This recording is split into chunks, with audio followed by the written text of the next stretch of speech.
Silakan tilawah dulu Pak Tarfidin ya. Surat apa nih Pak?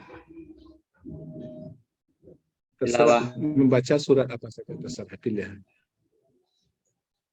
A'udzu billahi minasy syaithanir rajim. Bismillahirrahmanirrahim. Alam tara kaifa fa'ala rabbuka bi ashabil fil. Alam yaj'al kaidahum fi tadlilin wa arsala 'alaihim tayran ababil tarmihim bihijaраtin min sijilin faja'alahum ka'asfin ma'kul. Shadaqallahul azim. Shadaqallahul azim ya. Baik, kita lanjutkan Pak Tarfidin. Mengajar di mana ya Pak Tarfidin? Di MI Nur Huda Kecipir Pak, salah satu daerah di Brebes. Oh, di Brebes ya. Brebes itu tidak jauh dari ada apa lagi ya? Brebes ya lupa lagi namanya. Itu banyak teman dulu sama-sama di pondok dulu ya, di pondok di Jawa Timur ya. Saya dulu di Ponorogo ya. Brebes. Baik ya, kita lanjutkan ya. Tentu pembelajaran, ya, apalagi kita yang berkecimpung di dunia akademik ya, dunia pembelajaran, kesuksesan dalam pembelajaran merupakan idaman semua guru ya, semua guru atau dosen pun juga mengidamkan seperti itu. Tentu hal-hal yang mendukung keberhasilan pembelajaran tentu harus ada pedoman, harus ada acuan atau panduan. Kira-kira dalam acuan pembelajaran itu yang dilakukan oleh guru apa itu ya? Apa saja?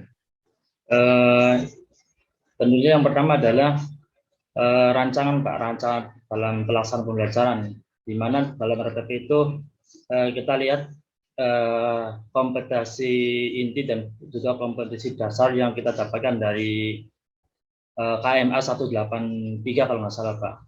Kemudian dari situ nanti kita ambil indikator pembelajarannya. Dari situ juga nanti kita ambil, kita turunkan menjadi tujuan pembelajaran Pak. Ini salah satunya itu. Nah, tentu salah satu ada tujuan pembelajaran yang harus jelas ya. Tapi untuk hari ini tentu kita dituntut ya menghasilkan murid-murid yang berpikiran kritis dan berpikiran tingkat tinggi lah. Atau dalam bahasa kita disebut dengan HOTS ya. Ya begitu Pak Tarfidin? Iya betul. Kira-kira pembelajaran berbasis HOT ini kelihatan nggak di tujuan pembelajaran? Ada Pak. Itu dengan penggunaan kata kerja operasional mengidentifikasi atau menganalisis Pak. Juga ada nanti di bagian C5 juga mengevaluasi, menilai dan sebagainya Pak, seperti itu. Ya, berarti ada C4, C5 ya. C6 kemudian C6. Ya, berarti pemilihan KKO-nya juga harus sesuai dengan daftar KKO untuk C4, C5, C6 ya. Betul. Bisa ditampilkan enggak Pak? Apa RPP-nya ya? RPP. Saya dulu Pak.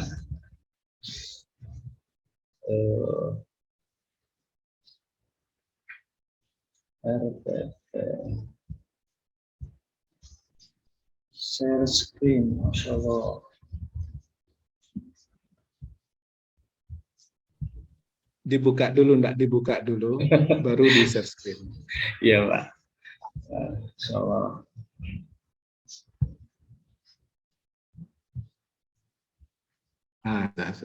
Ini Pak, mohon maaf.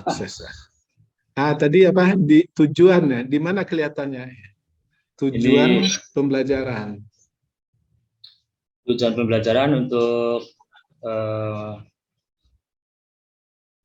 pengetahuan Pak. Di sini ada peserta didik dapat mengidentifikasi hukum bacaan Quran Surah Al-Alaq secara keseluruhan dengan baik dan benar. Ini kata-kata mengidentifikasi termasuk C4 kalau nggak salah Pak. Kemudian untuk yang ini dapat membaca ini berarti C1 ini kalau nggak salah, lots ini. membaca Quran Surat Al-Alaq dengan baik dan benar. Yang mana itu Pak Tarfidin ya? Yang 3.1 Suaranya. Pak, ini 3.1.2 Pak. Ini kalau menurut saya sudah masuk C4, jadi mungkin sudah dikategorikan tujuan berbasis HOTS Pak. Identifikasi. Bisa identifikasi itu diarahkan ke analisis ya? Iya, bisa Pak. Menganalisa Pak anak-anak nanti. Baik. Ya. Baik, itu kalau materinya gimana? Materinya ada yang faktual, prosedural. Iya. Ada yang Ini faktual, pembagiannya prosedur, ya. ya. Kemudian metakognitif. Kalau metakognitifnya kayak apa tuh? Ini Hikmah ya. ya hikmah Pak. Metode yang dipakai metode apa?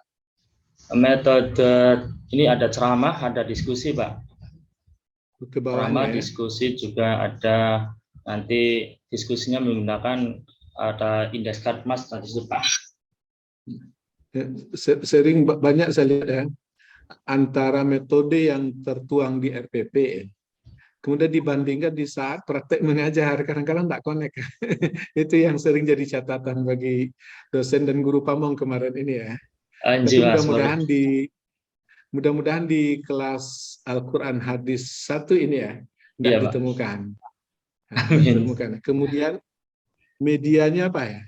Untuk media saya gunakan PowerPoint Pak. Kemudian juga ada eksternal, juga nanti ada video pembelajaran Pak tentang Quran Surat Al-Alaq yang kemarin saya buat. Saya ini untuk redaksi akses internet itu kan masih masih mengawang-awang. Oh, masih umum. Tentu kalau akses internet sebagai media belajar tuh berarti bisa jadi video yang ada di internet atau apa ya? Video link YouTube Pak. Hah? Penggunaan video link YouTube. Minimal ada linknya di sini ya. Jadi jelas. Saya khawatir nanti tidak ketemu linknya kan apa ya. Kemudian di sumber belajarnya apa saja? Kalau saya gunakan di sini buku Al-Quran Hadis Pak, karena di sini submateri yang saya ajarkan untuk RPP ini adalah sub membaca Pak. Jadi saya minta anak-anak membawa juz amma dan juga buku Al-Quran Hadis kelas 6 yang terbitan dari Kementerian Madrasah KSKA Madrasah Pak. Ya, biasanya di sumber belajar itu ada sesuatu yang baru ya. Unsur kebaruan dalam sumber belajar itu yang mana ya? Unsur kebaruan sumber belajar. Oh, berarti penggunaan ini Pak media nih Pak? Enggak, sumber-sumber bacaan yang lain bisa jadi hasil tulisan ini kan tentang apa tadi temanya materi tentang apa? Quran Surat Al-Alaq sub materi membaca Pak. Surat Al-Alaq ya. Itu kan surat Al-Alaq itu kan bisa jadi ada hasil-hasil penelitian tentang Al-Alaq itu kan kandungan apa tuh? Iya, tentang isi kandungan. Al-Alaq itu video-video hasil penelitian yang terbaru tentang kandungan itu kan ada yang tergambar di situ ya. Ya, bisa salah satunya dijadikan sebagai sumber belajar atau hasil penelitian atau di jurnal malah di jurnal penelitian. Jadi menarik ya, istilahnya ada yang baru ya. Baik, terus ke bawah apa saja isinya lagi? Ada kegiatan pendahuluan, juga inti, juga nanti ada penutup Pak. Baik ya. Berarti ini RPP 1 ya? Iya betul.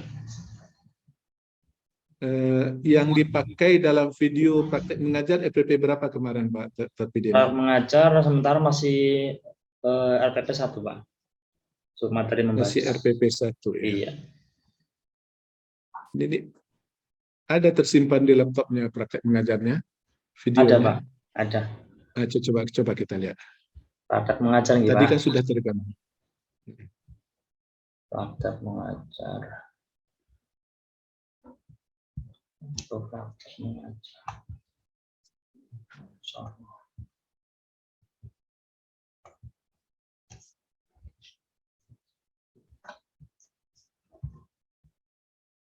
Kalau buka link YouTube bisa Pak? Boleh. Kuat nggak kira-kira jaringannya ya? Kayaknya kuat. Tadi sudah coba ya, mudah-mudahan kuat. Tadi ada juga yang mencoba kadang-kadang nggak jalan ya, ini suaranya nggak kedengaran.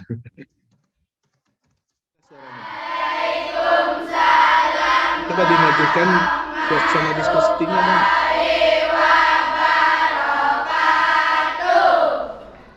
Anak-anakku semuanya, bagaimana kabar kalian? Baik semuanya?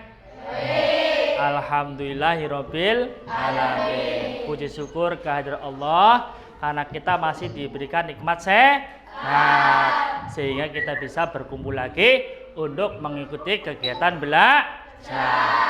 Oke, ketua kelas hari ini ada yang nggak berangkat? Berangkat semua, Pak. Berangkat semua? Alhamdulillah. Coba dimajukan, Pak. Berarti Dimajukan. semuanya dalam keadaan sehat ya. Itu semuanya adalah Di suasana diskusi. Diskusi. Oke. Atau jangan-jangan ceramah saja dari awal sampai kota akhir. beliau.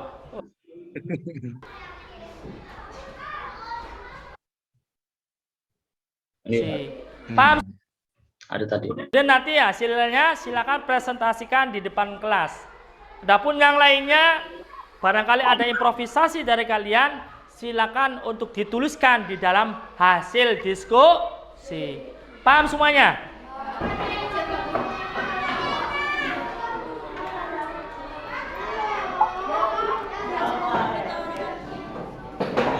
Silakan diurutkan. Itu kartu apa itu? Ini kan masih ngacak, silakan diurutkan. Gimana, Pak? Pripun, Pak? Kartu apa itu yang mereka pegang? Itu Kartu apa itu? kartu tulisan surat Al-Alaq, Pak. Jadi pada diskusi ini nanti anak ini diminta untuk menyusun sesuai dengan tadi hasil belajar membaca, kemudian nanti mengidentifikasikan lafaz-lafaz yang sulit dibaca, kemudian juga nanti mengidentifikasikan hukum bacaan pada beberapa ayat tersebut, Pak. Berarti menyusun surat Al-Alaq ya, itu kartunya ya. Metode apa itu namanya itu? Metode apa? Ada tertuang di RPP? Yang itu apa namanya, match index card, Pak, atau apa namanya, mengurutkan itu bahasanya itu apa, mengurutkan itu match kayaknya, Pak, ada, mengurutkan gitu, Pak. Ya, ada tadi yang metode terakhir. Saya kira tidak tergambar, tapi ada ya. Iya, Pak. Alhamdulillah. Ya, cukup itu dulu Pak Tarpidin ya. Ya, mudah-mudahan sukses ya. Amin, amin, alhamdulillah. Ya, baik ya. Apalagi ya. TPACK sudah tadi ya. Sumber media kegiatan metode. Kayaknya itu saja dulu, mudah-mudahan kita minta selanjutnya. Ya. Assalamualaikum warahmatullahi wabarakatuh.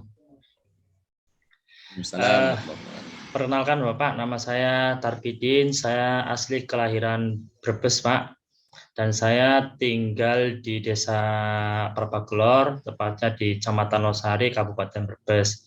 Dan saya mengajar di Madrasah Ibtidaiyah Nurul Huda Kecipir. Mana? Di mana? BMI Nurul Huda Kecipir, Pak. Losari. Losari. Brebes. Nggih. Ya. Mengajar kelas berapa? Saya mengajar kelas 6, Pak. Oh, kelas 6. Oke. Iya. Baik, Pak Tarpidin ya. Jadi sesuai dengan SOP-nya baca Quran dulu. Silakan iya. Membaca nggih, Pak? Iya. Surat apa, Pak? Ayat apa? Dibuka ini aja, dibuka saja. Iya. Iya. Ya. Surat apa tuh? Langsung. Surat apa? Surat Al-Ahzab. Oke, silakan baca. Silakan baca. A'udzu billahi minasy syaithanir rajim. Bismillahirrahmanirrahim. Ya ayyuhallazina amanu idza nakahtumul mu'minat thumma talaqtumuhunna min qabl min qabli an tamassuhunna fama lakum 'alaihinna min 'iddah. Sudah Pak Tarbidin? Sudah, Oh, Pak. sudah selesai. Nah. Baik, bisa dengar suara saya Pak Tarbidin? Bisa, Pak. Baik. Sekarang coba ditulis, ada spidol sana, spidol punya. Makanya bolpen, Pak. Bolpen aja. Coba ditulis Bismillahirrahmanirrahim. Ya, ditulis Bismillah dengan Alhamdulillah saja. Ya, ditulis, silakan.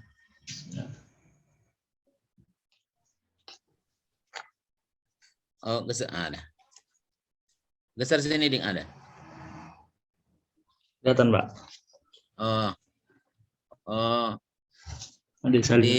Digeser ke kiri-kiri dikit.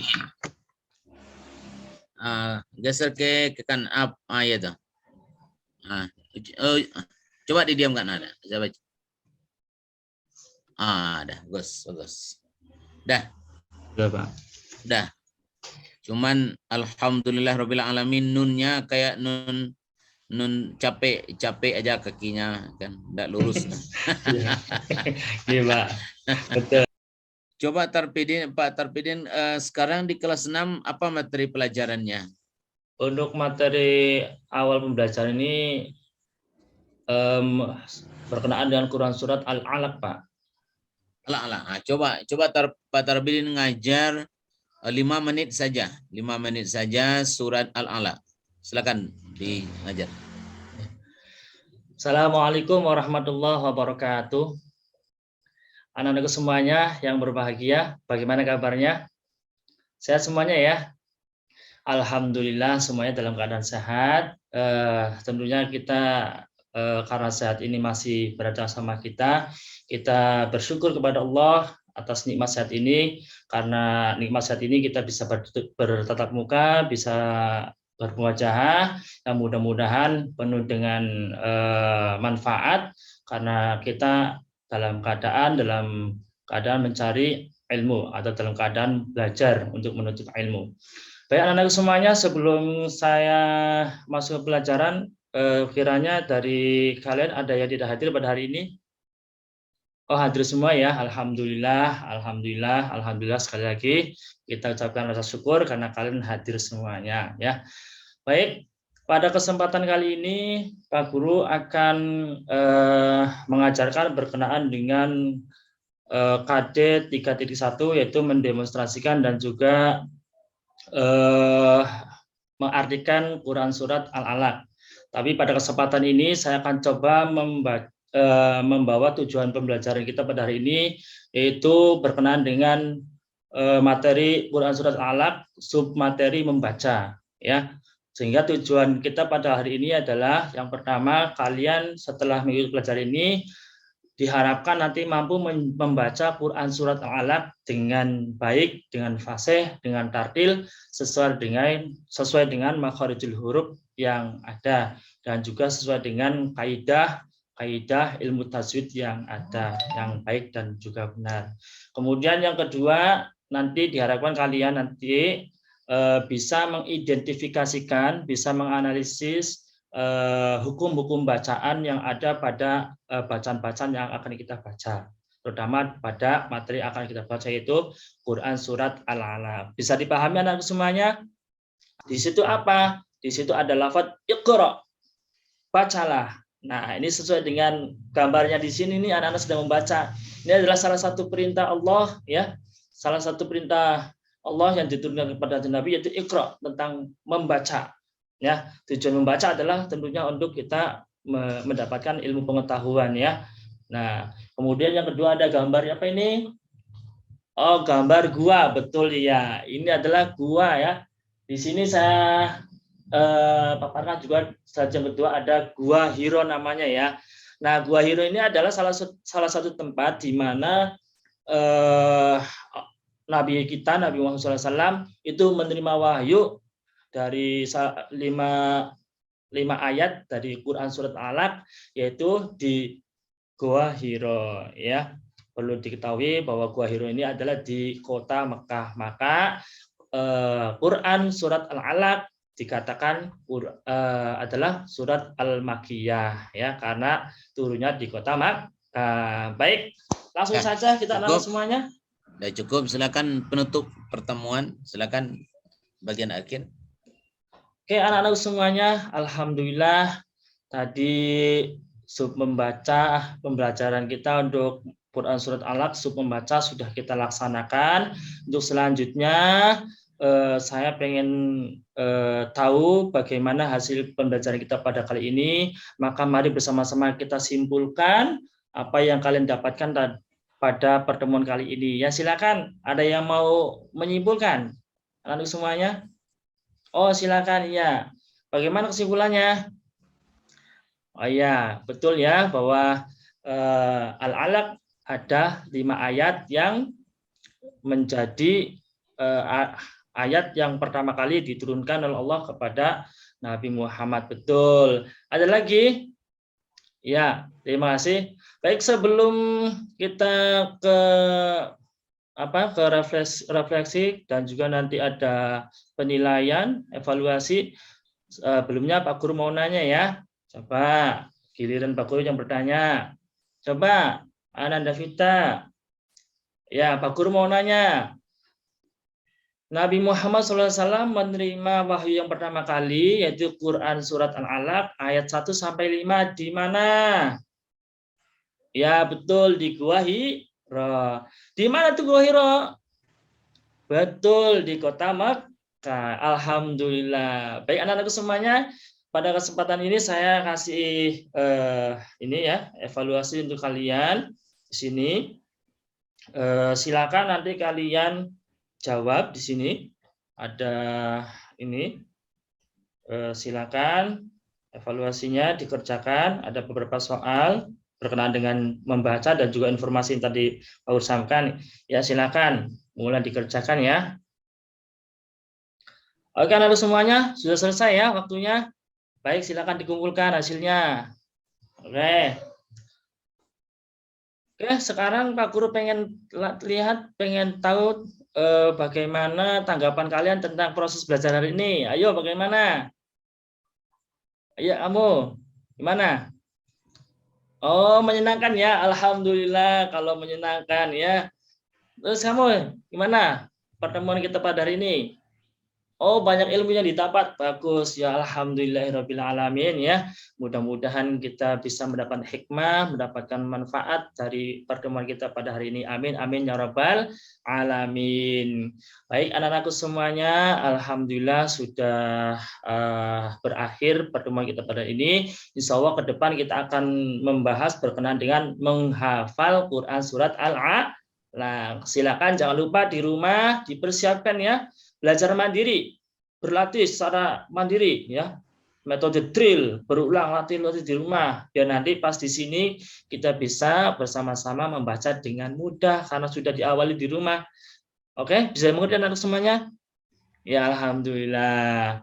Baik, untuk itu mari kita bersama-sama membacakan hamdalah untuk menutup kegiatan kita pada hari ini. Alhamdulillahirabbil alamin. Oke. Tetap semangat meskipun dalam keadaan corona ya, yang ini masih katanya masih menerjang, kita tetap semangat belajar, berangkat sekolah meskipun hanya 2 jam karena kita oleh pemerintah hanya 2 jam ya. Tetap semangat ya, meskipun hanya 2 jam kita belajar di sekolah. Oke, baik, terima kasih. Assalamualaikum warahmatullahi wabarakatuh. Assalamualaikum warahmatullahi wabarakatuh. Ya. Bisa dengar Pak Tarpidin? Bisa, Pak. Semangat ngajar ya, semangat.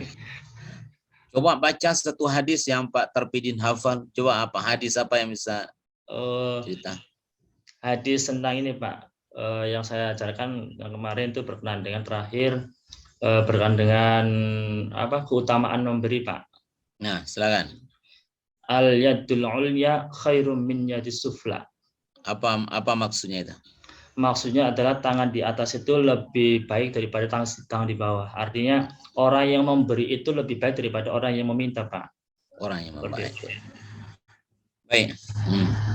Apa yang membedakan antara hadis kudusi, hadis Al-Quran, hadis kudusi, dan hadis nabawi? Kan ada 3 itu.